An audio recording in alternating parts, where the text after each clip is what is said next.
Hello friends, चला आज आपण प्लम केकसाठी कसे फ्रूट्स सोक करायचे रममध्ये ते बघूया। तर हे जे सोक करणार आहोत आपण ते दुसऱ्या दिवशी लगेच केक बनवायला यूज करणार आहोत। तर ह्याच्यात काही ट्रिक आहे ते मी पुढे तुम्हाला सांगते। तर मी 1/4 कपच्या मापाने सगळे फ्रूट्स घेणार आहेत। तर मी 1/4 कप ब्लॅक रेझन घेतलेले आहेत, काळे मनुके। त्यानंतर मी गोल्डन रेझन घेतले आहेत 1/4 कप। त्यानंतर 1/4 कप मी क्रॅनबेरी घेतलेली आहे। त्यानंतर मी 1/4 कप ब्लूबेरी घेतलेली आहे। मग नंतर मी 1/4 कप याच्यामध्ये ऑरेंज घेतले आहे ड्राईड। आणि त्यानंतर मी घेतलेला आहे 1/4 कप पाइनएपल। तर हे पाइनएपल थोडे रेडिश दिसतात तुम्हाला, ते स्ट्रॉबेरी बरोबर मिक्स होते म्हणून ते थोडे रेडिश दिसतात। 1/4 कप मी किवी घेतलेला आहे आणि त्याच्यामध्ये ग्रीन ऑरेंज पील पण आहे बघा। किवीचे पण तुकडे करून घेतलेले आहेत मी। किवी आहे ग्लेज आणि हे ऑरेंज, हे ग्रीन ऑरेंज आहे। आणि त्यानंतर आपण याच्यामध्ये टाकणार आहोत 2 टेबलस्पून ऑरेंज पील टाकणार आहोत। आणि त्यानंतर याच्यामध्ये आपण टाकणार आहोत 1/4 कप ड्राईड ॲप्रिकॉट। आता ह्याच्यामध्ये आपण टाकणार 1/4 कप डेट्स। डेट्सने खूप छान चव लागते केकला आणि एक नॅचरल स्वीटनेस पण येतो। आणि 1/4 कप टूटी फ्रुटी टाकणार आहोत। आता हे जे आहे याच्यामध्ये आपण 1/4 कप ग्लेज चेरी आहे ती टाकूया। आता आपल्याला हे सगळं जे आहे ते एकत्र मिक्स करून घ्यायचंय। मिक्स केल्यानंतरच आपण याच्यामध्ये रम टाकणार आहोत। तर हे 2 वेळा आपण छान मिक्स करून घेऊ। आणि हे जे माप घेतलेलं आहे मी, हे 2 केकचं माप आहे। एक एगलेस केक बनवणार आहे विदाउट रम आणि एक रम सोबत। तर याचं मी मिक्स केलं आहे। ह्याच्यामध्ये मी ड्रायफ्रूट टाकते। 1/4 कप ड्रायफ्रूट मध्ये आल्मंड, काजू आणि पिस्ता आहे। हे छानपैकी आपल्याला मिक्स करून घ्यायचं बघा। मी छानपैकी मिक्स केलेलं आहे।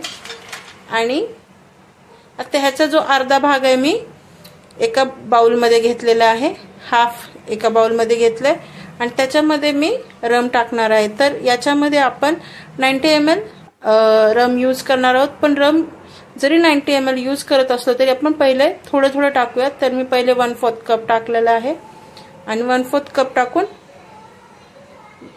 बघितलं मी की त्याच्यामध्ये पूर्ण फ्रूट सोक होत आहेत का। नंतर मी आणखी थोडं टाकते।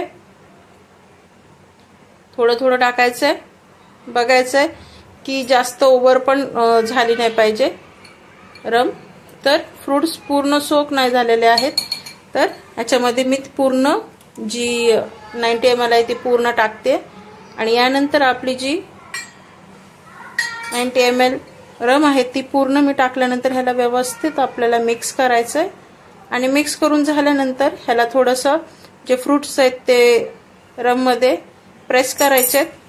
आणि जर ह्याला तुम्ही झाकून, तुम्हाला हे सोक करून भरपूर दिवस ठेवायचं असेल तर तुम्ही असंच झाकण बंद करून तुमच्या मर्जीनुसार 3 महिने किंवा 1 वर्ष पण यूज ठेवू शकता। फक्त त्याला व्यवस्थित हलवायचं असतं मध्ये मध्ये। तर आपल्याला हे सेकंड डे ला यूज करायचं आहे म्हणून आपण हे जे आपले जे सोक केलेले फ्रूट आहेत ते बघा, ह्याच्यामध्ये खाली रम आहे।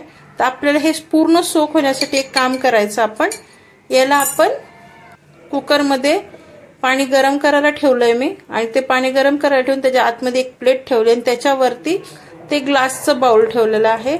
आणि नंतर पाण्याला उकळी आली की मी हे जे कुकर आहे ह्याचं झाकण लावून घेणार आहे। पाण्याचा गॅस बंद करणार आहे। कुकरची शिट्टी पण काढून टाकायची आणि ह्याला रात्रभर असंच ठेवायचं। आणि रात्रभरामध्ये जे फ्रूट्स आहेत ते पूर्ण रम सोक करून घेतील।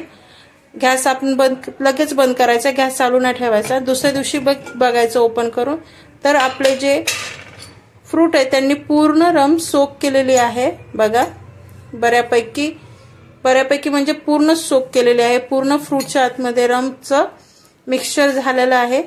तर आता आपण हे बघा एकदा चेक करू, तर पूर्ण फ्रूटमध्ये रम मिक्स झालेले आहे। आता आपण थोडंसं ह्याला हे करून थोडंसं प्रेस करून नंतर आपण डायरेक्ट केकसाठी याचा वापर करू शकतो।